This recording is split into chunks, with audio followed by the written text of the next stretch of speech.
की कक्षा के जो मुख्य बिंदु रहेंगे, आज की कक्षा के जो मुख्य बिंदु रहेंगे वो क्या रहेंगे? काव्य प्रकाश और साहित्य दर्पण। क्या रहेगा? काव्य प्रकाश और साहित्य दर्पण। तो काव्य प्रकाश साहित्य दर्पण के जो लेखक हैं, काव्य प्रकाश के लेखक हैं मम्मट और साहित्य दर्पण के लेखक हैं विश्वनाथ। इन दोनों लेखकों के बारे में आपको पूर्व में बताया जा चुका है। ठीक है, मम्मट के बारे में भी मैं आपको बता चुका हूं, मम्मटाचार्य के बारे में भी बता चुका हूं, और साहित्य दर्पण के जो लेखक हैं विश्वनाथ के बारे में भी बताया जा चुका हूं। ठीक है, तो सीधे पूछ लिया जाएगा, देखो आप पीजी का एग्जाम दे रहे हैं तो आपसे ये तो नहीं उम्मीद करता है एनटीए के आप काव्य प्रकाश का लेखक पूछ ले, वो साहित्य दर्पण के आपसे पूछ सकता है। जैसा कि मैंने आपको बताया था कि जब आप काव्य प्रकाश देखते हैं तो काव्य प्रकाश के लेखक हो गए मम्मट। मम्मट का जो समय मैंने आपको बताया था वो बताया था 11वीं शताब्दी। क्या बताया था? मैंने बताया था 11वीं शताब्दी। ठीक है, 11वीं शताब्दी का उत्तरार्ध मम्मट का काल था। इनका स्थान क्या था? तो ये कश्मीर निवासी थे। ठीक है, कश्मीर के निवासी थे। इनकी उपाधि की बात करें तो इनकी उपाधि थी वाग देवतावतार। ठीक है, वाग देवतावतार इनकी उपाधि थी, वाग देवतावतार। वाग देवतावतार इसको किसने कहा है, अर्थात मम्मट को ये उपाधि किस व्यक्ति ने दी? तो ये दी थी भीमसेन दीक्षित। भीमसेन दीक्षित। ये सब आपको बताया जा चुका है, मैं आपको रिमेंबर करा रहा हूं कि भीमसेन दीक्षित के द्वारा ये वाग देवतावतार मम्मट को उपाधि दी गई थी। ठीक है, तो हम जब इनके काव्य प्रकाश की बात करते हैं तो काव्य प्रकाश को 3 प्रकार से देखा जाता है। काव्य प्रकाश का विभाजन 3 प्रकार से देखा जा सकता है। इसमें कारिकाएं हैं और क्या है, वृत्ति है और उदाहरण है। जो वैयाकरणों की परंपरा होती है, जो व्याकरणाचार्य जो लोग होते हैं, जब वो अपने ग्रंथ की ये परंपरा बनाते हैं उसमें यही होता है, कारिका होती है, वृत्ति होती है और उदाहरण होते हैं। इसी रूप को लेकर के मम्मट के द्वारा क्या किया गया है, काव्य प्रकाश की रचना की गई है। अब विभाजन की बात करें तो काव्य प्रकाश जो ग्रंथ है उसका विभाजन 10 उल्लासों में हुआ है। किसमें हुआ है? काव्य प्रकाश का विभाजन 10 उल्लास में हुआ है। ठीक है, प्रश्न पूछ लिया जाएगा काव्य प्रकाश का विभाजन किस में हुआ है, तो उल्लासों में हुआ है। कितने उल्लासों में हुआ है? तो 10 उल्लासों में हुआ है। साहित्य दर्पण का जो विभाजन हुआ है ये भी 10 में हुआ है, लेकिन ये क्या है, यहाँ उल्लास नहीं कहा जाता। क्या कहा जाता है? परिच्छेद। ठीक है, यहाँ पर विभाजन का रूप क्या रखा है? परिच्छेद। तो काव्य प्रकाश का विभाजन हुआ है उल्लास में और साहित्य दर्पण का विभाजन हुआ है परिच्छेद में। तो सीधे क्वेश्चन आ सकता है। अब देखिए, विषय वस्तु की जब हम चर्चा करने चलेंगे तो आपको पता है कि कोई भी जब ग्रंथ होता है उसकी शुरुआत किससे होती है? मंगलाचरण से होती है। तो चाहे हम साहित्य दर्पण पढ़ें, सभी लोग क्या चाहते हैं कि हम जो अपना कार्य करने जा रहे हैं, जो भी काव्य रचना कार्य करने जा रहे हैं, इसकी निर्विघ्नता पूर्वक समाप्ति हो जाए, जिसके लिए ग्रंथ के आदि में, ग्रंथ के मध्य में और ग्रंथ के अंत में मंगलाचरण किया जाता है, मंगल आचरण किया जाता है। ठीक है, तो उसी के लिए काव्य प्रकाश और साहित्य दर्पण दोनों ग्रंथों में सर्वप्रथम मंगलाचरण मिलता है, जिसको हम पढ़ेंगे भी। ठीक है, उसके बाद काव्य के स्वरूप की चर्चा आई है, काव्य प्रकाश की बात कर रहा हूं, काव्य प्रयोजनों की चर्चा आई है, काव्य हेतु की चर्चा आई है और काव्य भेद की चर्चा आई है। मम्मट ने जो 3 काव्य भेद माने हैं ये सब प्रथम उल्लास में वर्णित है। द्वितीय उल्लास की जब हम बात करते हैं तो शब्द शक्ति की चर्चा द्वितीय उल्लास में आई है। तृतीय उल्लास की बात करते हैं तो आर्थी व्यंजना की चर्चा है। चौथे उल्लास में बात करते हैं तो उत्तम काव्य की और रस का निरूपण चौथे उल्लास में किया गया है। 5वें उल्लास में मध्यम काव्य की अर्थात गुणीभूत व्यंग्य काव्य की। 6वें उल्लास की बात करते हैं तो अवर काव्य की, अधम काव्य की चर्चा की गई है। 7वें उल्लास में दोषों को बताया गया है, काव्य दोषों को बताया गया है, रस दोषों को बताया गया है। उसी प्रकार 8वें उल्लास में काव्य गुणों की चर्चा है और 9वें उल्लास में शब्दालंकार और 10वें उल्लास में अर्थालंकार। इस प्रकार से काव्य प्रकाश का विभाजन होता है। ये सब मैं आपको बता चुका हूं, इसलिए मैं यहाँ पर नोट नहीं कर रहा हूं। तो आज की क्लास के जो मुख्य बिंदु रहेंगे तो हम जानेंगे काव्य स्वरूप। ठीक है ना, काव्य स्वरूप अर्थात काव्य प्रकाश कार्य के द्वारा काव्य का क्या स्वरूप बताया गया है, काव्य लक्षण क्या होता है, कैसे काव्य लक्षण बताया है, ये सब हम जानेंगे। काव्य प्रयोजन देखेंगे। ठीक है, 2 चीज होती है कि हम काव्य क्यों करें, काव्य का प्रयोजन क्या है और काव्य के हेतु क्या है। हेतु मतलब कारण, बीज, अंकुर, अर्थात काव्य की रचना के लिए हमको क्या क्या बीज चाहिए, क्या क्या हेतु चाहिए, क्या क्या कारण चाहिए कि हम भी काव्य रचना कर लें, ये हम देखेंगे। काव्य रचना अगर कर लिए, काव्य रचना, क्योंकि कोई भी कार्य होता है वो किसी न किसी प्रयोजन से होता है। ठीक है, तो क्या प्रयोजन है काव्य रचना का ये हम देखेंगे। काव्य हेतु देखेंगे, काव्य के भेद देखेंगे, काव्य कितने प्रकार का होता है। शब्द शक्तियों की चर्चा करेंगे कि शब्द से अर्थ का ग्रहण किस शक्ति के द्वारा होता है और कौन कौन से शब्द होते हैं, कौन कौन से अर्थ होते हैं और उस अर्थ को उपस्थापित करने वाली कौन कौन सी शक्तियां होती हैं। इस प्रकार से हम इस कक्षा में आज देखने वाले हैं। तो पहले देखो, काव्य के स्वरूप पर चर्चा अगर की जाए, काव्य के स्वरूप पर चर्चा की जाए तो आप सभी को पता है कि काव्य प्रकाशकार जो मम्मट हैं वो लक्षण क्या करते हैं। जैसे देखो, काव्य प्रकाशकार भामह से बहुत बाद में हुए हैं, ठीक है। काव्य प्रकाशकार जो अलंकार संप्रदाय के प्रवर्तक थे भामह, उनसे बहुत बाद में हुए हैं। भामह का जो काव्य लक्षण था वो था शब्दार्थौ सहितौ काव्यम। क्या लक्षण था? शब्दार्थौ सहितौ काव्यम। ध्यान देना, ठीक है। ये किसका लक्षण था? भामह का। ये आप नोट करते रहिएगा, ये आपको पता हो तो मत नोट करिएगा, बस ध्यान से सुन लीजिएगा कि शब्दार्थ सहितौ काव्यम ये किसका है? भामह का काव्य लक्षण है। अर्थात शब्द और अर्थ का जो साहित्य होता है वही काव्य होता है।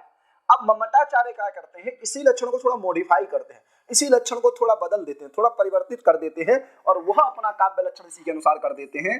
तद्दोषौ, तद्दोषौ नहीं बोलना है। जो लोग बोलते हैं तद्दोषौ शब्दार्थौ, तद्दोषौ नहीं बोलना है, तद्दोषौ। तद द में अ है, ठीक है ना। तद्दोषौ शब्दार्थौ, ठीक है। सगुणा, सगुणा, देखिए एक बार इसको हटा देते हैं। सगुणा वनलंकृति, वनलंकृति पुनः क्वापि, ये इनका काव्य लक्षण है, ठीक है। ध्यान रखिएगा, तद्दोषौ शब्दार्थौ सगुणा वनलंकृति पुनः क्वापि। इस काव्य लक्षण में पहला शब्द है तत्। तत् मतलब काव्यम, ये काव्य का लक्षण करें, तत् से हमको लेना है काव्यम। इस पूरे काव्य स्वरूप में, इस पूरे काव्य लक्षण में जो विशेष पदार्थ है वो है शब्दार्थौ। क्या विशेष पदार्थ है? शब्दार्थौ। शब्दस्य अर्थस्य, जो शब्द अर्थ का युगल रूप है, जो शब्द अर्थ का साहित्य है, जो शब्द अर्थ का साहित्य रूप है, उसी को हम लोग क्या कहते हैं? काव्य कहते हैं। शब्द अर्थ की समष्टि को काव्य कहा जाता है। तो वह शब्दार्थ क्या होता है? काव्य की जो शब्द अर्थ की समष्टि होती है वही काव्य होता है। इस विशेष में तीन विशेषण दिए। मम्मट कितने विशेषण मानते हैं? इसमें तीन विशेषण मानते हैं। पहला मानते हैं अदोषौ। क्या मानते हैं? अदोषौ। अदोषौ का मतलब क्या है? अर्थात दोष भिन्नौ शब्दार्थौ। ये सब शब्दार्थों में अन्वित है, ठीक है ना। तो दोष से भिन्न होना चाहिए, दोष से रहित काव्य को होना चाहिए। श्रुति कटु दुष्टादि जो दोष होते हैं उन सभी से भिन्न किसको होना चाहिए? शब्दार्थ को होना चाहिए, काव्य को होना चाहिए। सगुणौ, गुणानुपेत होना चाहिए। काव्य में जो गुण बताए गए हैं, ओज, ओज माधुर्य प्रसाद, माधुर्य ओज प्रसाद, ये सब गुणों से अनुपेत होना चाहिए। किसको? शब्दार्थ को, ठीक है। तीसरा हेतु, मम्मट आचार्य अपने काव्य लक्षण में जो तीसरा हेतु देते हैं वो देते हैं अनलंकृति। अनलंकृति मतलब आप समझ रहे हैं, जैसे भामह आचार्य जो थे वो अलंकार संप्रदाय के प्रवर्तक थे। कुंतक जो है वो भी वक्रोक्ति को मानते हैं, कुछ लोग वक्रोक्ति को अलंकार के रूप में मानते हैं, अलंकार को काव्य की आत्मा के रूप में मानते हैं। लेकिन ये मम्मट आचार्य कह रहे हैं अनलंकृति पुनः क्वापि का मतलब है न अलंकृति अनलंकृति, अर्थात अलंकार से युक्त काव्य नहीं होना चाहिए, लेकिन उसमें कह दिया पुनः क्वापि। अगर अलंकार से युक्त काव्य हो तब भी काव्यत्व की हानि नहीं होगी, अर्थात अलंकार हो भी अलंकार नहीं भी हो। ऐसा पूरे काव्य में ऐसा कोई पद नहीं जहां कोई ना कोई अलंकार नहीं हो, इतने अलंकार है, ठीक है। लेकिन वो कहते हैं उद्भूत की बात है कि कहीं कहीं रस के प्राधान्य होने से अलंकार उतना प्रधान नहीं रह जाता है, उसका उद्बोधन नहीं हो पाता है। इसलिए मम्मट ने तीन अपने वो दे दिए कि जो दोषों से रहित होता है, गुणों से युक्त होता है, और जहां पर अलंकार का होना भी हो सकता है, न होना भी हो सकता है, उसी शब्दार्थ के साहित्य को हम लोग क्या कहते हैं? काव्य कहते हैं। इस प्रकार से इन्होंने अपने काव्य का स्वरूप बता दिया है। साहित्य दर्पणकार का जो काव्य का स्वरूप है वो आप लोग जानते हो, बहुत फेमस है। वाक्यम रसात्मकम काव्यम। क्या है? वाक्यम रसात्मकम काव्यम, ठीक है। रसात्मकम वाक्यम काव्यम भवति। जो रसात्मक वाक्य होता है, रसवान जो वाक्य होता है, रस से युक्त जो वाक्य होता है, उसी को हम लोग क्या कहते हैं? काव्य कहते हैं। साहित्य दर्पणकार के मत में ये जानना है। और काव्य स्वरूप इनका क्या है? तद्दोषौ। तद्दोषौ नहीं पढ़ना है, तददोषौ शब्दार्थौ सगुणौ अनलंकृति पुनः क्वापि शब्दार्थौ विशेष है, क्योंकि शब्द अर्थ ये काव्य पुरुष के शरीर है। शब्द अर्थ क्या है? काव्य पुरुष का शरीर है और ये इसके विशेषण है। तो ये जान लीजिए, ये हम लोगों ने काव्य स्वरूप पढ़ लिया है। अब देखिए, कभी कभी क्या होता है कि साहित्य दर्पण और काव्य प्रकाश से मंगलाचरण दे दिया जाएगा, प्रश्न दे दिया जाएगा आपको। नियतिकृत नियम रहिताम हिलादैकमयीम अनन्य परतंत्राम नवरस रुचिराम निर्मतिम आधरति भारती कबीर जयति। पूछ लिया जाएगा कि प्रस्तुत मंगलाचरण किस पुस्तक का है या किसके द्वारा किया गया है। तो ये मम्मट के द्वारा किया गया है और काव्य प्रकाश का ये मंगलाचरण है। द्वितीय मंगलाचरण आपको दिख रहा होगा, शरदिंदु सुंदर रुचि चेतसी सामे गिराम देवी अपहृत्य तमः संततम अर्थान अखिलान प्रकाशयतु। तो ये जब हम बात करते हैं तो पहला मंगलाचरण आपको दिख रहा होगा काव्य प्रकाश का। किसका दिख रहा होगा? काव्य प्रकाश का। ठीक है, तो मंगलाचरण आपको दिख रहा है, काव्य प्रकाश का मंगलाचरण है। ठीक है, दूसरा मंगलाचरण जो है आपका साहित्य दर्पण का है, शरदिंदु सुंदर रुचि चेतसी सामे गिराम देवी अपहृत्य तमः संततम अर्थान अखिलान प्रकाशयतु। तो देखिए, कोई भी मंगलाचरण जो होता है वो तीन प्रकार में से किसी एक कोटि का होता है, चाहे वो नमस्कारात्मक होता है, चाहे वो आशीर्वादात्मक होता है, चाहे वो वस्तु निर्देशात्मक होता है।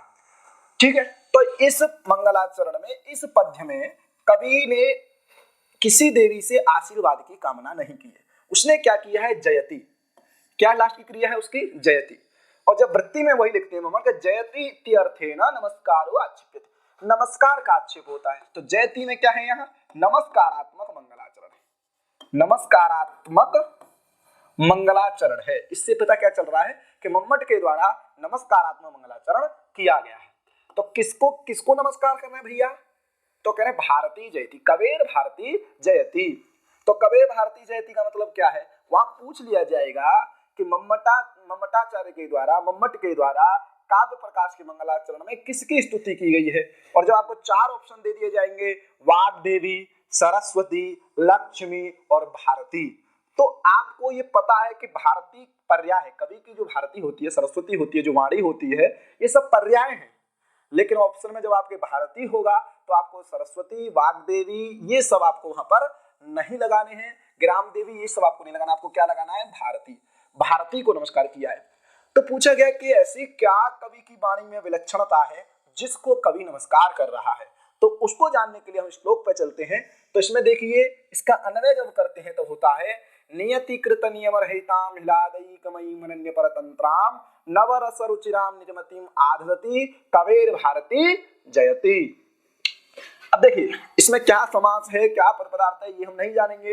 ये हम लोग जो प्रोफेसर बैच आ रहा है नेट जरे वाला, उसमें पढ़ेंगे। हम सामान्यतः अर्थ को लेकर के चलते हैं, क्योंकि हमारा ध्येय सीयूटी पीजी और विश्वविद्यालय में प्रवेश पाना मात्र भी है। हम लोग जब फर्स्ट सेमेस्टर में आएंगे, आप लोग सब एडमिशन लेकर के जब विश्वविद्यालय में पहुंचेंगे, जब आपका फर्स्ट सेमेस्टर होगा, तो आप लोग इसको विधिवत पढ़ेंगे यूजीसी नेट जेआरएफ के लिए। चलिए, तो देखिए, हम दो लाइन यहाँ पर खींच लेते हैं। दो लाइन हम जब खींच लेंगे तो एक लेंगे हम ब्रह्म की सृष्टि को, क्या लेंगे? ब्रह्म सृष्टि। और एक लेंगे हम कवि सृष्टि। दोनों की हमको तुलना करेंगे, तब जाकर के मम्मट के द्वारा हम कवि की सृष्टि को विलक्षण पाएंगे। ब्रह्म की सृष्टि से कवि की सृष्टि को क्या पाएंगे? विलक्षण पाएंगे। पहला दिया है नियतिकृत नियम रहिताम। तो देखो, ब्रह्म की सृष्टि क्या है? नियतिकृत नियम सहिताम। ठीक है, जो ब्रह्म की सृष्टि है वो नियतिकृत, नियति मतलब प्रकृति, नियति मतलब जो विश्व प्रकृति है, जो जगत सृष्टि है, वो क्या होती है? कृत नियम होती है। वो प्रकृति के द्वारा प्रदत्त, प्रकृति के द्वारा कृत जो नियम है उनसे सहित होती है, उस बंधन में पड़ी हुई होती है। ठीक है, वो किसी न किसी के प्रति जवाबदेह होती है। जो कौन? प्रकृति, प्रकृति कृत जो नियम होते हैं, ब्रह्म की सृष्टि। और जो कवि की सृष्टि होती है वो कैसी होती है? तो नियतिकृत नियम रहिताम, नियतिकृत नियम रहिताम। बस इतना ही अंतर है। लेकिन जो बता रहे हैं कि जो ब्रह्म की सृष्टि है, जो कवि की सृष्टि है, जहां न पहुंचे रवि वहां पहुंचे कवि, क्योंकि रवि ब्रह्म की सृष्टि का है और कवि में कवि स्वयं सशक्त है। वो कल्पना के माध्यम से कहीं पर भी गंगा में घोष का निर्माण कर सकता है। ठीक है, ध्यान रखिएगा। तो नियतिकृत नियम रहता, अर्थात जो प्रकृति प्रदत्त नियमों के द्वारा बंधन में नहीं है, जो उनसे मुक्त है। अगला देता है हिलादैकमयीम अनन्य परतंत्राम। हिलादैकमयी मतलब हिलादेन एकमयी, यहाँ पर एक शब्द जो है वो संख्यावाची न होकर के संख्येयवाची है। इस संख्येयवाची एक शब्द से तत्प्रकृतवचन सूत्र से मैट होकर के एकमयी बनता है। हिलादेन एकमयी अर्थात जो आनंद मात्र स्वभाव, आनंद मात्र स्वभाव, आनंद मात्र स्वभाव, जो आनंद मात्र को प्रदान करने वाली है, आनंद मात्र प्रदान करना जिसका स्वभाव है वो है कवि की सृष्टि। और सुख दुख मोह स्वभाव, सुख दुख मोह स्वभाव, जो ब्रह्म की सृष्टि है वो कैसी है? सुख दुख मोहात्मक रूपी है, सुख दुख मोह रूपी है ब्रह्म की सृष्टि, इसलिए वहां सिर्फ आनंद है, इसलिए कवि की सृष्टि क्या है? श्रेष्ठ है। अगला देता है नव रस रुचिराम, ठीक है, नव संख्यका रसा यस्याः सा नवरसा, ठीक है, तो नवरसा नवरसाश्चासौ रुचि, तो नवरस रुचिराम कहने का मतलब है कि जो 9 रसों से विलक्षण है, 9 रसों से जो युक्त है। कवि की सृष्टि क्या है? 9 रसों से, नव रसों से, ठीक है। और जो ब्रह्म की सृष्टि है वो 6 रसों से, कितने रसों से युक्त है? 6 रसों से, मधुर अम्ल लवण कटु कषाय तिक्त इत्यादि 6 रसों से है। लेकिन हमारी श्रृंगार हास्य रुद्र वीर भयानक इत्यादि रसों से 9 रसों से युक्त है कवि की सृष्टि। इसलिए निर्मतिम आदति, निर्मतिम तो जो ये सृष्टि है उसको धारण करने वाली जो कवि की वाणी है उसको मैं नमस्कार करता हूं। इस प्रकार से इन्होंने क्या किया है? मंगलाचरण किया है। समझ में आ गया कि नहीं? क्लियर? ये आपको समझ में आ गया, इसका अर्थ आपको। अब यहाँ से फैक्चुअल क्वेश्चन क्या बनेंगे मैं आपको एक बार बता देता हूँ कि ये मंगलाचरण किसका है? मम्मट का है, ठीक है। अलंकार देख लेते हैं, इसमें अलंकार कौन है? व्यतिरेका अलंकार है। इसमें कौन सा अलंकार है? व्यतिरेका अलंकार, व्यतिरेका अलंकार है। व्यतिरेका अलंकार का मतलब क्या होता है? तो मम्मट लक्षण करते हैं उपमानात् यदन्यस्य व्यतिरेकः स एव सः, अर्थात जहां उपमान से उपमेय का आधिक्य वर्णन किया जाए, जहां उपमान से उपमेय की चमत्कार का आधिक्य वर्णन कर दिया जाए वहां पर व्यतिरेका अलंकार होता है। तो पूछ लिया जाएगा नियति कृत नियम रहता यहाँ पर कौन सा अलंकार है? तो ध्यान रखिएगा व्यतिरेका अलंकार है, ठीक है। दूसरी बात, किसको नमस्कार किया गया है? भारती को, तो नमस्कारात्मक मंगलाचरण है। कहां पर हुआ है? तो काव्य प्रकाश में। किस उल्लास में हुआ है? तो प्रथम उल्लास में। ये सब क्वेश्चन बनने की यहाँ से संभावना है। चलिए आगे चलते हैं। तो शरदिंदु सुंदर रुचि चेतसी सामे गिराम देवी अपहृत्य तमः संततम अर्थान अखिलान प्रकाशयतु। तो ये साहित्य दर्पण का मंगलाचरण है। तो शरदिंदु सुंदर रुचि, यहां तक हमको देखना है पहले इसका। शरदिंदु सुंदर रुचि, तो शरदि इंदु क्या है? शरदि इंदु, शरदिंदु समास कर देंगे तो बन जाएगा शरदिंदु। शरद क्या आपकी? तो ऋतु, ऋतु है, तो शरद ऋतु। इंदु मतलब रवि, चंद्र, तो शरद ऋतु का क्या है? तो शरद इंदु बन जाएगा। सुंदर रुचि मतलब, सुंदर मतलब मनोहरा, सुंदर मतलब सुंदरी है, सुंदर, तो सुंदरी मतलब मनोहरा।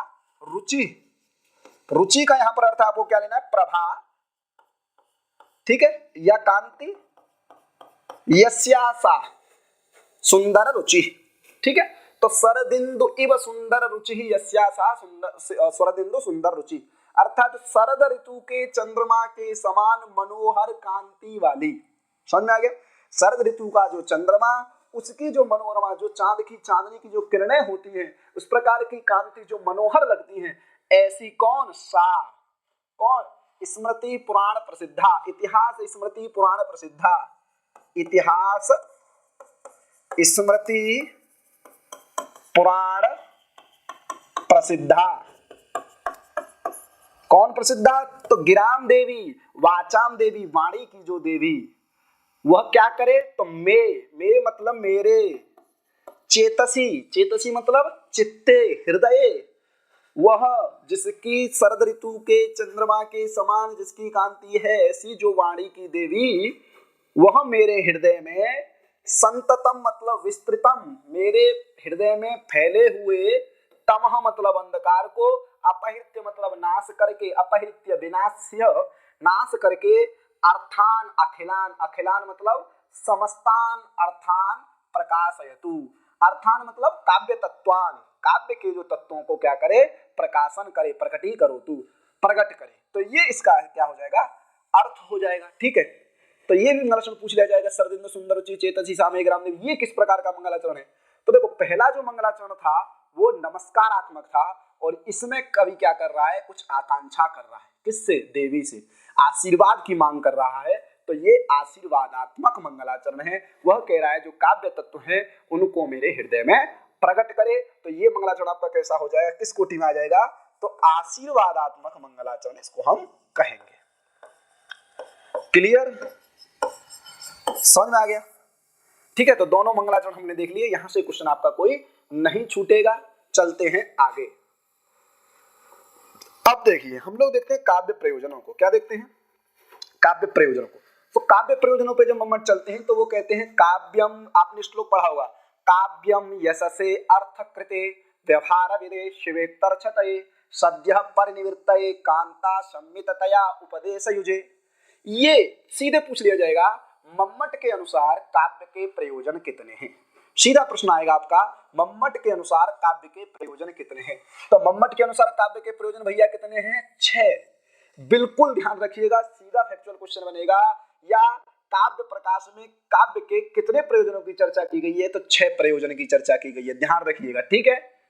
ठीक है, अब देखिए पहला प्रयोजन यशसे, दूसरा अर्थकृते, तीसरा व्यवहार विधे, चौथा शिवेत्तरछतये, पांचवा सद्यः परिनिवृत्तये, छठवां तो कांता संमिततया उपदेशयुजे।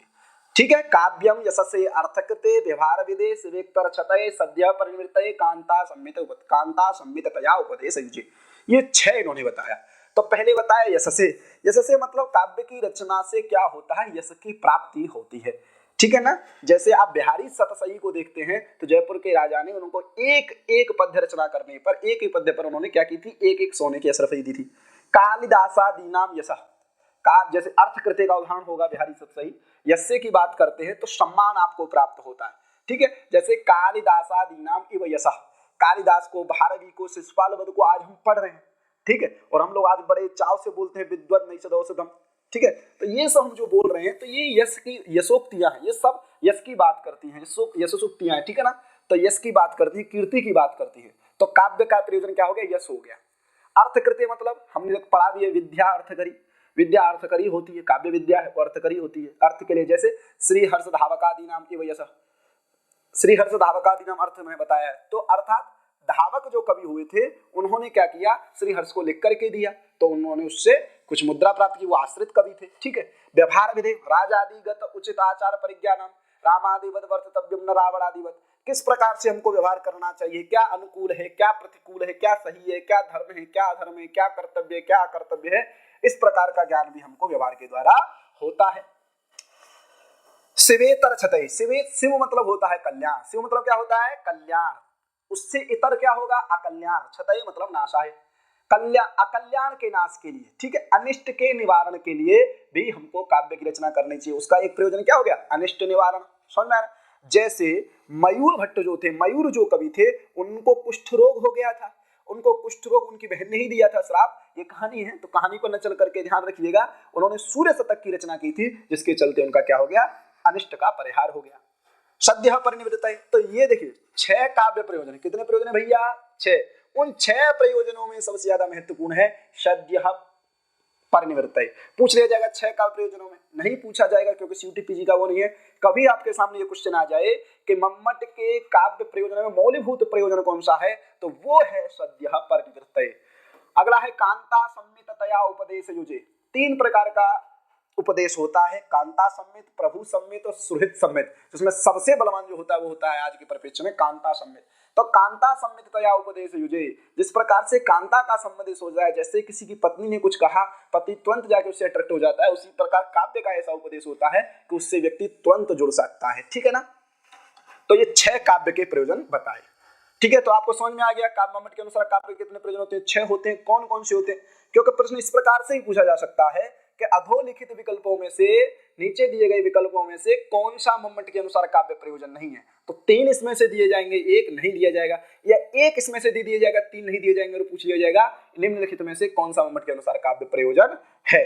तो हर प्रकार से प्रश्न आ जाए आप तैयार रहिएगा, ठीक है। आगे चलते हैं, तो आगे है विश्वनाथ के अनुसार काव्य प्रयोजन। क्या देखते हैं विश्वनाथ के अनुसार काव्य प्रयोजन, ठीक है। तो विश्वनाथ के अनुसार क्या काव्य प्रयोजन हो सकते हैं। तो दिया है चतुर्वर्ग फल प्राप्ति सुखाद अल्पधियामपि काव्यादेव यतस्तेन तत्स्वरूपम निरूप्यते, ठीक है। तो देखिए अन्वय करते हैं, यतः, पहले क्या ले लिया हमने, यतः सुखाद अल्पधियामपि, अल्पधियाम अपि काव्यात् एव चतुर्वर्ग फल प्राप्ति, ठीक है, तेन तत्स्वरूपम निरूप्यते। ये इसका अन्वय आप लोग कर लेंगे तो अर्थ लग जाएगा, अर्थ लग जाएगा अब आपको आसानी से, ठीक है। यतः सुखाद अल्पधियामपि काव्यात् एव चतुर्वर्ग फल प्राप्ति।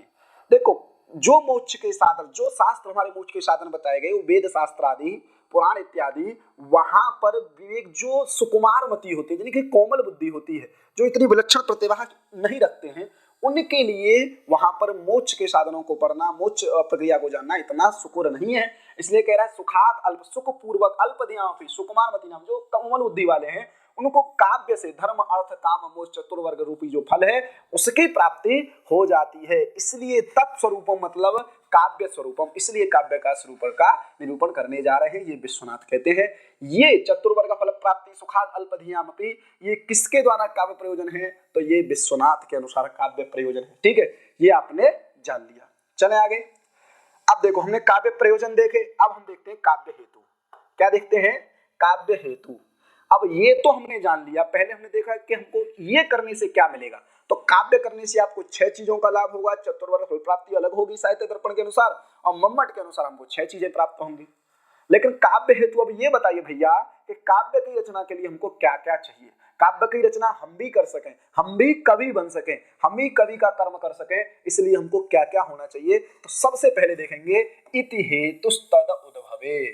ये हेतु है, क्या है ये, हेतु, अर्थात काव्य की रचना में जो कारण है, इति हेतु तद उद्भवे। तद उद्भवे मतलब तस्य उद्भवे, कस्य उद्भवे, काव्यस्य उद्भवे। काव्य के उद्भव में, काव्य की उत्पत्ति में, काव्य की बनने में कौन हेतु है, तो ये 3 हेतु हैं। इन 3 हेतु को देखेंगे तो पहला हेतु निकल के जो आएगा, पहला हेतु निकल के आएगा हमारा शक्ति। क्या निकल के आया, शक्ति। कह रहे भैया आपके पास शक्ति होनी चाहिए। शक्ति मतलब प्रतिभा होनी चाहिए, शक्ति होनी चाहिए आपको, काव्य करने की कोई शक्ति होनी चाहिए। शक्ति का मतलब ऐसा नहीं है कि कोई आपने टॉनिक ले लिया और आप में शक्ति आ गई और आप काव्य रचना कर दी है, ऐसा नहीं, ठीक है। शक्ति क्या है, तो शक्ति को कह रहा है शक्ति ही कवित्व बीज रूपा। शक्ति कैसी है, कवित्व बीज रूपा। शक्ति, शक्ति पावर को कहते हैं, शक्ति पावर। आप बलशाली हैं, आपके अंदर शक्तिमान है, आप बुद्धि बलवान हैं, आप तो शक्तिमान हैं आप। तो ये उस प्रकार की शक्ति की बात नहीं कर रहा है कि आप जाइए और 4 लोगों को ठोक के चले आइए, ये शक्ति की बात आपसे नहीं की जा रही है। की जा रही है कवित्व बीज रूपा जो शक्ति, जो कवित्व, कवि के अंदर जो कवित्व धर्म होता है उसको उद्भूत करने वाला जो बीज रूपा जो शक्ति होती है, जो बीज रूपा जो प्रतिभा होती है, उसकी बात कर रहा है, ठीक है। कवित्व प्रतिभा, जो वामन है रीति संप्रदाय के प्रवर्तक, वो भी प्रतिभा को कारण मानते हैं, कुंतक भी प्रतिभा को कारण मानते हैं, राजशेखर भी मानते हैं, ठीक है। ये सब ने क्या माना है, प्रतिभा को ही माना है। तो कवित्व बीज रूपा ये प्रतिभा होती है, कवित्व बीज रूपा ये शक्ति होती है। तो कह रहे हैं ये शक्ति मिलती कहाँ से है। अभी तक हम सोचे थे शक्तिमान बन जाओगे, दूध पियो, प्रोटीन खाओ, ये सब बन जाएंगे शक्तिमान। तो कह रहे हैं ये कहीं से बनती नहीं है, ये संस्कार विशेष है। क्या होती है, संस्कार विशेष है। ये शक्ति संस्कार विशेष है, अर्थात आपके पूर्व जन्म के संस्कार से आती है, संस्कार विशेष। इसलिए ना कोई 5 साल का व्यक्ति है वो गा रहा है, 6 साल का व्यक्ति है वो लिख रहा है, तो ये संस्कार विशेष शक्ति होती है। तो कह रहे हैं भाई साहब हमारी काव्य लिखने की बहुत बड़ी इच्छा है, हम भी चाहते हैं कि बड़े बड़े काव्य लिखें, हम भी चाहते हैं कोई मनोरम कहानियां लिखे, मनोरम गद्य काव्य लिखें चाहते हैं, लेकिन ये हमारे पास शक्ति नहीं है। ठीक है। तो कह रहे हैं इस शक्ति की हमारे पास नहीं होगी तो क्या हम काव्य रचना नहीं कर सकते हैं? तो कह रहे हैं कर लोगे, लेकिन क्या होगा? याम बिना काव्यम न प्रसरेत, याम बिना काव्यम न प्रसरेत। ये काव्यम लिखा है, ध्यान दीजिएगा। याम बिना काव्य को मैं इसलिए जल्दी लिखता हूं क्योंकि मैं बोल भी रहा हूं, तो आप लोग ध्यान देंगे। याम बिना काव्यम, याम शक्तिम बिना काव्यम न प्रसरेत। कह रहा है आपके पास शक्ति नहीं होगी तो आपका काव्य प्रसार नहीं कर पाएगा, आपका काव्य जन जन तक नहीं पहुंच पाएगा। ठीक है, जन जन तक नहीं पहुंच पाएगा। तो कह रहे हैं नहीं, हम एडवर्टाइज करा लेंगे, ठीक है, हम पैसे से प्रमोशन करा लेंगे, तो हम क्या कर लेंगे? प्रसार करा देंगे। तो कह रहे हैं प्रसरेत प्रसृतम उपहसनीयम स्यात्। अगर प्रसार करा भी दिए तो उपहास का पात्र बनेगा। क्या बनेगा? आपकी लोग मजाक उड़ाएंगे। इसलिए शक्ति का होना आपके लिए बहुत जरूरी है। दूसरा दिया है लोक शास्त्र काव्यादि अवेक्षणात्। लोक शास्त्र काव्यादि अवेक्षणात् का अर्थ है यहाँ पर विमर्शनात्। ठीक है, विमर्शनात्, अनुशीलनात्, ठीक है, परिशीलनात्, ये सब इसके पर्याय हैं। अवेक्षणात् मतलब परिशीलन, अनुशीलन, विमर्श। किसका? तो लोक, लोक कहते हैं स्थावर जंगमात्मकस्य लोकवृत्तस्य, जो स्थावर जंगम रूपी जो लोक है उसके व्यवहार के जो शास्त्र हैं। कौन कौन से शास्त्र हैं? तो व्याकरण, काव्य, कोश, न्याय, वेदांत, कला शास्त्र और जो लक्षण ग्रंथ हैं, जो काव्य ग्रंथ हैं, और आदि शब्द से इतिहास आदि ग्रंथों का क्या आप करिए, जिसने विमर्श कर लिया है, अनुशीलन कर लिया है, परिशीलन कर लिया है, वो व्यक्ति काव्य लिखने में समर्थ है। वो व्यक्ति क्योंकि उसको इतने ज्ञान हो गया, उसको इतनी चीज वो जान चुका। जैसे एक कहानी आती है ना कि एक व्यक्ति काशी से जब पढ़ करके गया कश्मीर, तो कश्मीर उससे पूछा गया कि आप क्या क्या पढ़ के आए? काशी से पढ़ के आए। काशी से जो पढ़ के आता है विद्या की राजधानी कहा जाता है, कि मैं व्याकरण पढ़ के आ गया हूँ, मैं न्याय पढ़ के आ गया हूँ, मैं वेदांत पढ़ के आ गया हूँ। तब उसके गुरुजी कहते हैं हाँ, अब तुम काव्य पढ़ने लायक, अब तुम काव्य प्रकाश पढ़ने लायक हो गए हो। ठीक है, तो ये समझ लीजिएगा लोक शास्त्र काव्यादि अवेक्षणात् दूसरा हेतु। फिर है काव्यज्ञ शिक्षाभ्यास। काव्यज्ञ मतलब काव्यम कर्तुम विचारयितुम च ये जानन्ति। जो काव्य को करना, काव्य को विचार करना, काव्य को लिखना जानते हैं, उनकी जो उपदेश है उनको बार बार ग्रहण करना, उनके उपदेशों से कुछ सीख लेना, उनके काव्यों का अनुसरण करना, उनकी शिक्षाओं का बार बार अभ्यास करना। इति हेतु, ये तीन हेतु हैं।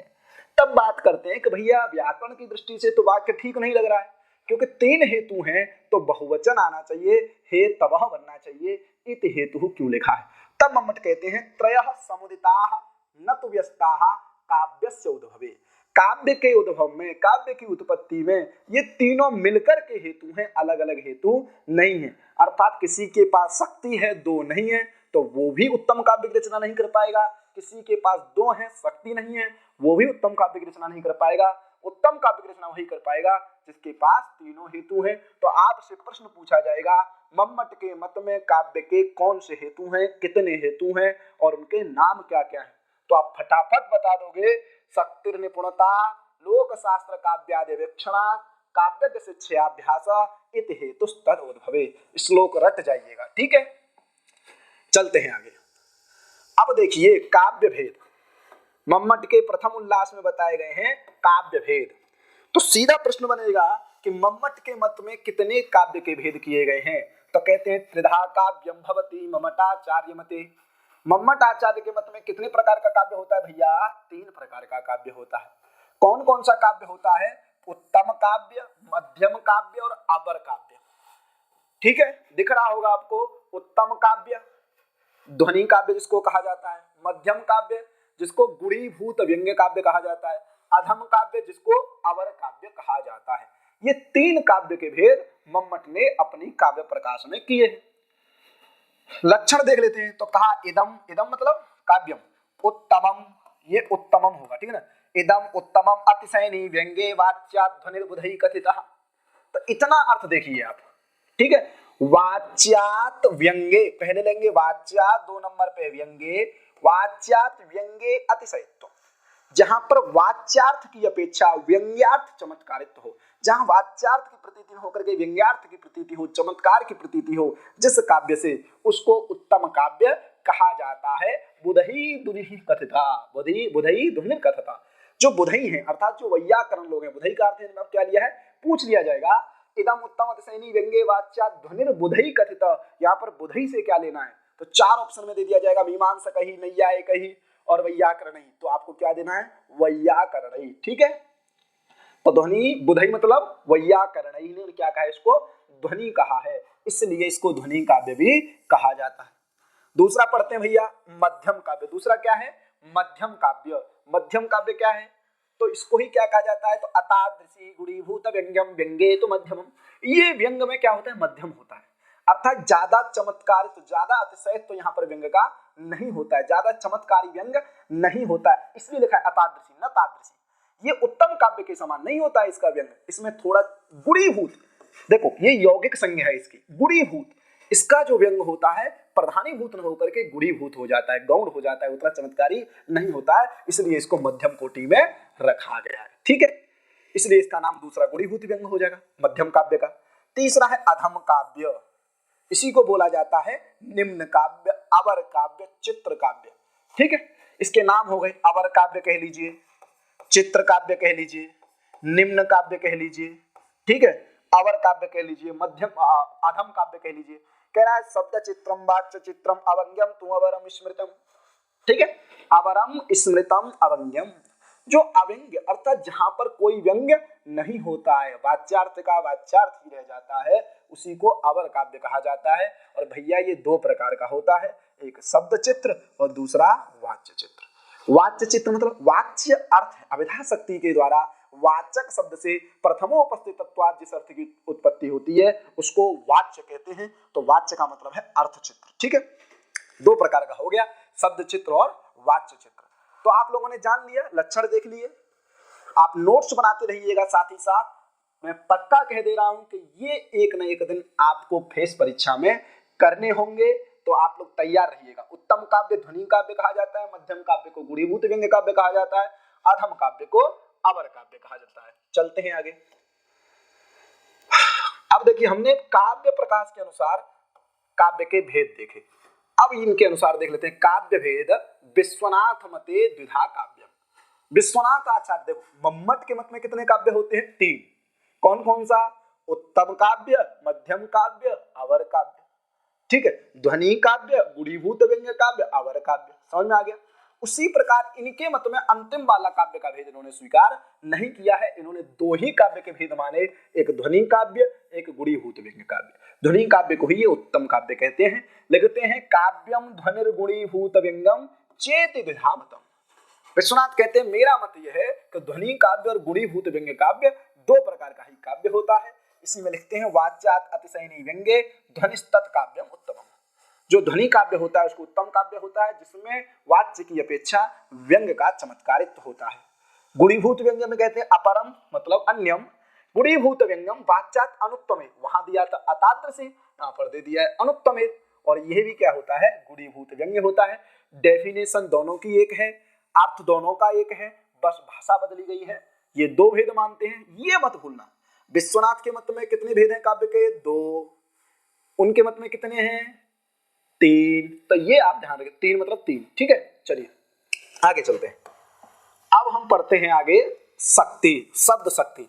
संक्षेप में हम शब्द शक्ति को चलेंगे, तथ्यात्मक प्रश्नों को लेकर के चलेंगे। आपको पता है किसी न किसी शब्द के द्वारा, स्फुटवाद आप लोग सुने, स्फुटति अर्थ, स्फुटवाद किसी न किसी शब्द के द्वारा ही किसी न किसी अर्थ की उपस्थिति होती है। तो पहले शब्द को देख लेते हैं, शब्द क्या है। तो कहते हैं ये काव्य प्रकाश की बात है, ये कहां की बात है, काव्य प्रकाश। ठीक है, और ये जो नीचे वाली बात है, एक ही बात को भाषा बदल करके लिखा गया है। ठीक है, ये साहित्य दर्पण में कहते हैं। तो कहा स्याद्वाचकः लाक्षणिकः शब्दो अत्र व्यंजकस्तथा। ठीक है, अत्र, ठीक है, मतलब काव्य में जो शब्द होता है वाचकः लाक्षणिकः व्यंजकः त्रिधा स्यात्, 3 प्रकार का होता है। एक होता है वाचक, दूसरा लाक्षणिक, तीसरा व्यंजक। वाचक ये लक्षण नहीं, लक्षक कह दीजिए। ठीक है, लक्षक व्यंजक 3 प्रकार का शब्द होता है। और वाच्यादयः तदर्था स्युः, तदर्था तस्य अर्था शब्दस्य अर्था, तदर्था मतलब तत् मतलब शब्द लेना यहाँ। ठीक है, तस्य अर्था तदर्थ शब्दस्य अर्थ, शब्द के जो अर्थ होते हैं वो कौन होते हैं? वाच्यादय। वाच्यादय मतलब वाच्य, लक्ष्य, व्यंग, ये क्या होते हैं भैया? अर्थ होते हैं। ये क्या होते हैं? अर्थ होते हैं। आप लोगों को दिख रहा होगा ये क्या होते हैं? अर्थ होते हैं। ठीक है, अब देखिए इसी के विषय में साहित्य दर्पणकार क्या कहते हैं? अर्थो वाच्यस्य लक्ष्यश्च व्यंग्यश्च चित्रधामतः। अर्थ क्या होता है? तो वाच्य, लक्ष्य, व्यंग्य, ये तीन प्रकार का इन्होंने अर्थ बताया। फिर आगे क्या करें? वाच्यो अर्थो अभिदया बोध्य, अर्थात वाच्यार्थ अभिदया बोध्य। वाच्यार्थ को अभिधा शक्ति के द्वारा जानना चाहिए। तो पहली शक्ति कौन हो गई? अभिधा। लक्षणया लक्ष्यो बोध्य, लक्षणा के द्वारा किसको जानना चाहिए? लक्ष्यार्थ को जानना चाहिए। व्यंजनया व्यंग्य, व्यंजना शक्ति के द्वारा किसको जानना चाहिए? व्यंग्य को जानना चाहिए। ठीक है ना। तिस्रः शब्द से शक्तया, तिस्रः मतलब तीन, स्त्रीलिंग है शक्ति शब्द, इसलिए यहाँ पर तिस्रः लिखा है। तिस्रः शब्द से शक्तया, शब्द शक्ति तीन प्रकार की होती है, अभिधा, वाच्यार्थ, लक्षणा, लक्ष्यार्थ, व्यंजना, व्यंग्यार्थ। तो शब्द क्या होंगे? वाचक, लाक्षणिक अर्थात लक्षक और व्यंजक, तीन प्रकार के हो गए। एक आचार्य है वो तात्पर्य, देखो लक्षणा में जो बीज होता है वो तात्पर्यानुपत्ति ही होता है। ठीक, तो एक आचार्य है आपके कुमारिल भट्ट, वो तात्पर्य नाम की एक चतुर्थ शक्ति भी मानते हैं। सीधा आ जाएगा काव्य प्रकाश के द्वितीय उल्लास में चतुर्थ शक्ति के रूप में किसको लिया गया है, किसको ग्रहण किया गया है?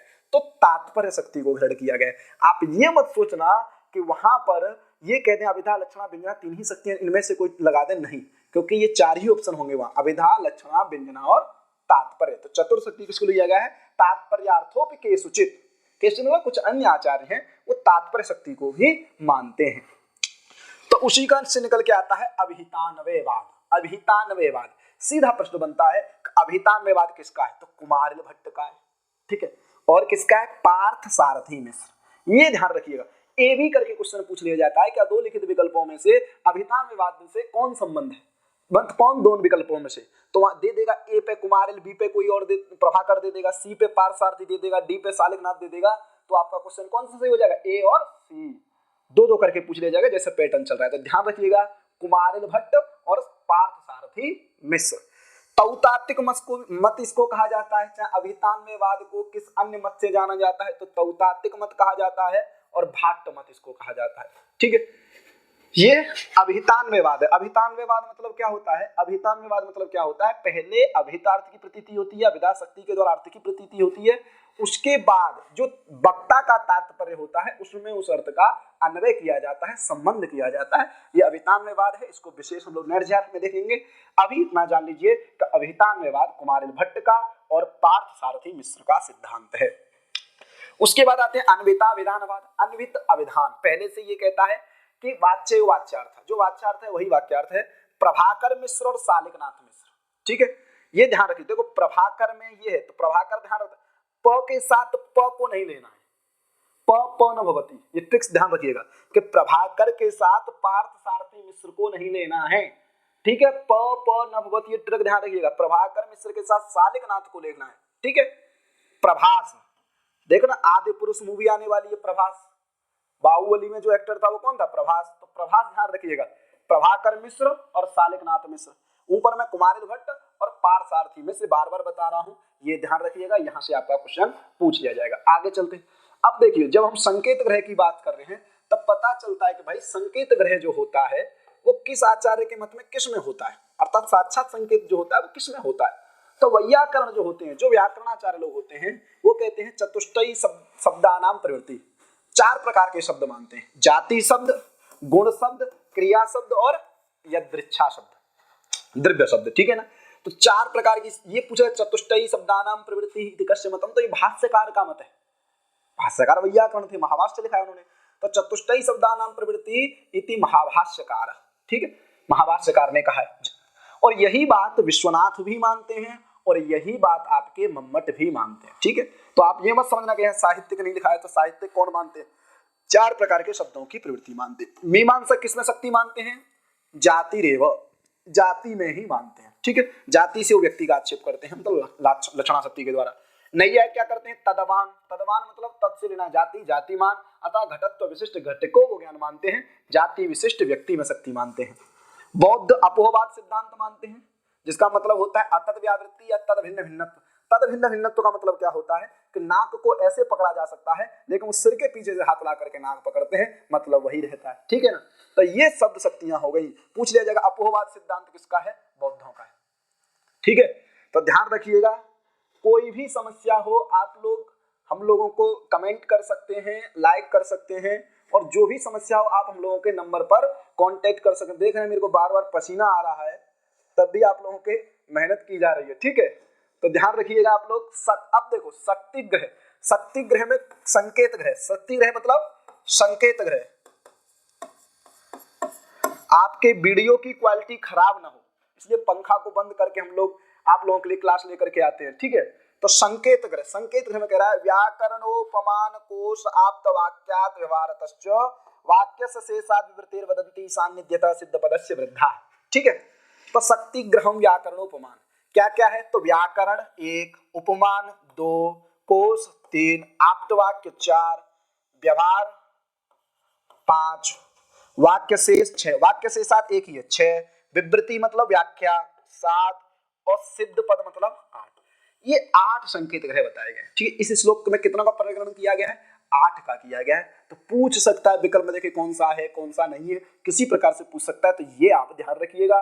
शक्ति ग्रहम व्याकरणोपमान कोश आप्त वाक्य व्यवहारतश्च वाक्यस्य शेषाद् विवृतिर् वदन्ति सान्निध्यतः सिद्ध पदस्य वृद्धा। ये पूछा भी गया है कई परीक्षाओं में, इसलिए आप इसको ध्यान रखेंगे। चलिए थोड़ी देर और धैर्य रखिएगा। प्रयास है आपका कि साहित्य दर्पण काय प्रकाश से आपका फैक्चुअल क्वेश्चन ना छूटे। अभिधा शक्ति को जान लेते हैं। 3 प्रकार की शक्ति है जिसमें से लक्षणा को मुख्य बल दिया जाता है। ठीक है, तो अभिधा शक्ति को हम लोग पहले जानेंगे। अभिधा शक्ति क्या है, तो जब हम अभिधा शक्ति जो होती है वो वाचक शब्द से वाच्यार्थ की प्रतीति कराने के लिए होती है। तो जैसे साक्षात संकेतम यो अर्थम अभिधत्ते स तस्य वाचक, वो वाचक और वाचक शब्द होता है, उसी में अभिधा शक्ति का लक्षण ये लोग करते हैं। स मुख्यो अर्थः तत्र मुख्यो व्यापारः अस्य अभिधा उच्यते।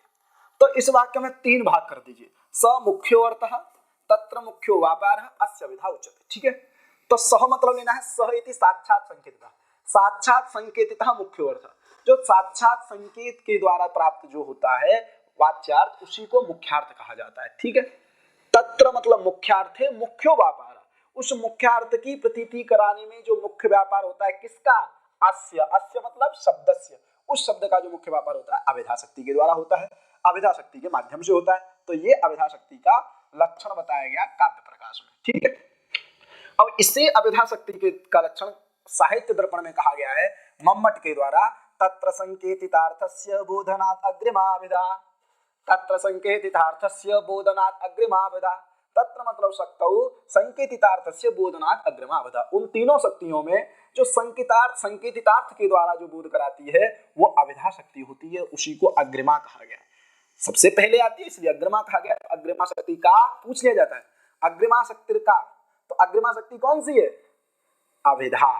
ठीक है, फिर आगे कह रहा संकेतो गृह्यते जातौ गुण द्रव्य क्रिया सुच, तो गुण द्रव्य जाति क्रिया संकेतः गृह्यते। 4 प्रकार के शब्द होते हैं, जाति गुण क्रिया द्रव्य, ये सब बताया जा चुका है। ठीक है, तो अभिधा को इस प्रकार से कहा गया है। क्लियर हो गया, आगे चलते हैं, लक्षणा की बात कर लेते हैं। तो अभिधा शक्ति आप लोगों ने जान ली, लक्षणा किसे कहते हैं, तो लक्षणा शक्ति में 3 बीज इन्होंने बताए। ये मम्मट के विषय में है, काव्य प्रकाश के द्वारा बताया गया है। मुख्यार्थवादे तद्योगे, तद्योगे है तद्योगे, मुख्यार्थ योगे, मुख्यार्थवादे तद्योगे रूढ़ितो अथ प्रयोजनात् अन्यो अर्थो लक्ष्यते यत्सा लक्षणा आरोपिता क्रिया। ठीक है, मुख्यार्थवादे पहला हित दिया मुख्यार्थवादे। भाई जब मुख्यार्थ का बाद होगा तभी ना लक्षणा होगी, तो मुख्यार्थ का जहां पर बाद होता हो, ठीक है, मुख्यार्थ का बाद मतलब मुख्यार्थ की प्रतीति नहीं होती हो, तद योगे, और मुख्यार्थ के साथ संबंध भी हो। ये भी जान लीजिएगा, मुख्यार्थ के साथ उसका क्या होना चाहिए, संबंध होना चाहिए। रूढ़ितो अथ रूढ़ी होने से और प्रयोजन होने से अन्य अर्थ लक्ष्यते यत्सा, जिसके द्वारा अन्य अर्थ को प्राप्त किया जाता है। रूढ़ी अथवा प्रयोजन होने से अन्य अर्थ को लक्ष्य किया जाता है।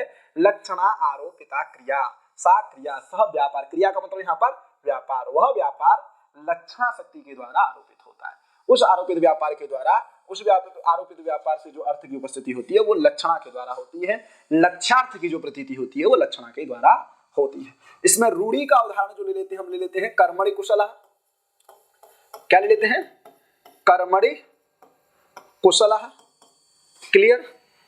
कलिंगो साहसिकः, ये जो हम लोग साहित्य दर्पण में चले जाएंगे तो वो ले लेते हैं कलिंगो साहसिकः,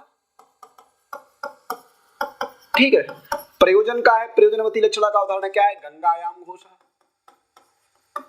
गंगायाम, ठीक है। शीतत्व पावनत्व आदि की प्रतीतिकरण हमारा प्रयोजन है। आगे व्यंजना तक जाते हैं इसमें, तो रूढ़ी का उदाहरण क्या हो जाएगा, कर्मणि कुशलः, और प्रयोजनवती का उदाहरण क्या हो जाएगा, गंगायाम घोषः। ये लक्षणा का इन्होंने बताया। और कहते हैं मुख्येन मुख्यो अर्थ लक्ष्यते यत् आरोपितः शब्द व्यापारः शांतरार्थ निष्ठो लक्षणा। ये भी इसका एक वृत्ति में दिया गया लक्षण है कि मुख्येन अमुख्यार्थ लक्ष्यते, मुख्यार्थ के द्वारा जो अमुख्यार्थ की प्रतीति कराता है वही क्या होता है, लक्षणा के, वह शब्द व्यापार जिसके माध्यम से होता है, उस शब्द का जो व्यापार होता है उसमें कौन निष्ठ होता है, लक्षणा होती है, ठीक है।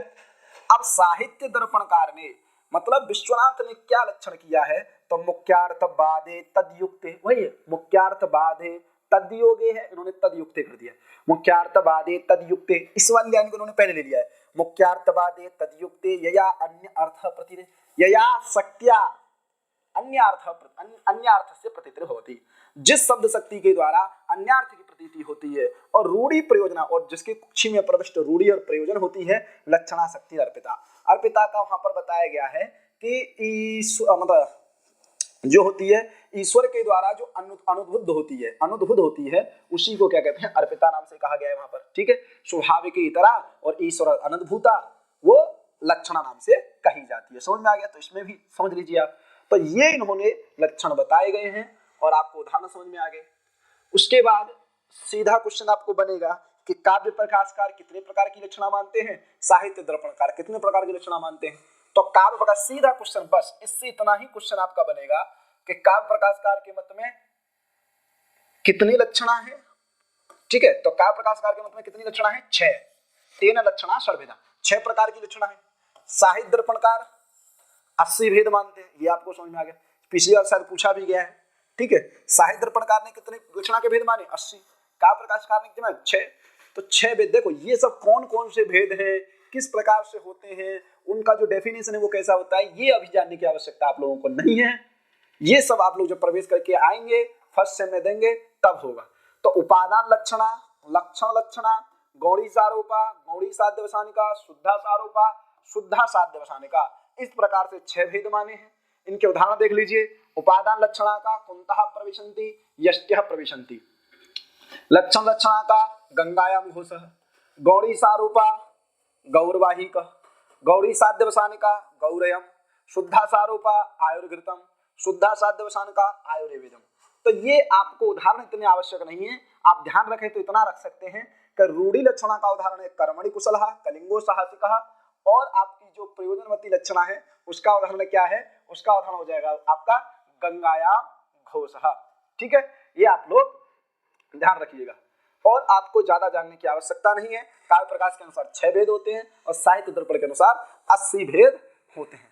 तो साहित्य दर्पण से और काव्य प्रकाश से संभावित जो फैक्चुअल क्वेश्चन हो सकते हैं, तथ्यात्मक क्वेश्चन जो कुछ हो सकते हैं, मैं आपको इस वीडियो में बता दिया हूं। तो आप लोगों को जो भी समस्या है, जो भी प्रश्न है, और क्लास खत्म हो गई है, जो भी डाउट है, जो भी प्रश्न है, तो आप लोग कमेंट में बता सकते हैं। संस्कृत स्पेस टीम पूरा प्रयास करती है कि आपकी कमेंटों के उत्तर आपको दिए जाएं, और बने रहिए हमारे इस चैनल के साथ।